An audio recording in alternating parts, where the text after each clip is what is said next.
I love you as well. Here at VVV, I'm very interested in innovation in the world of motorsport. Over the past year, I've been keeping a close eye on the development of Formula E. I was at the Formula E Forum at Silverstone during the World Endurance weekend last year, and of course I also went to the launch of the first car and interviewed the President Alejandro Agag on the future of Formula E and where it's going to be going, besides viewing an interesting insight into the future of the sport. So here we see the test car now racing around Donnington over the past week.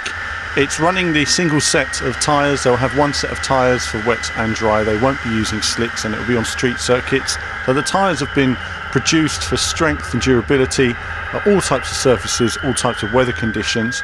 And this is great. It's our first time seeing the performance. This is a wet weather lap that we're seeing here. And so far, the grip in wet weather conditions and the speed of the car, certainly from this camera, seems to be pretty quick. It's always difficult to judge these things because, of course, in the wet, you have to be so much more cautious in the corners. And I'm sure the driver here doesn't want to bin it at any point on the lap. But so far, so good. You can see here coming up the top of the hill, braking down. A little bit of understeer there in the wet.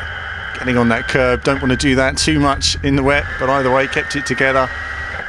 And the speed of the car seems nice and solid. It's developing nicely, and of course this is a long-term development process. You're going to be seeing these cars refine the types of systems that are used over the next 5 years, becoming more competitive.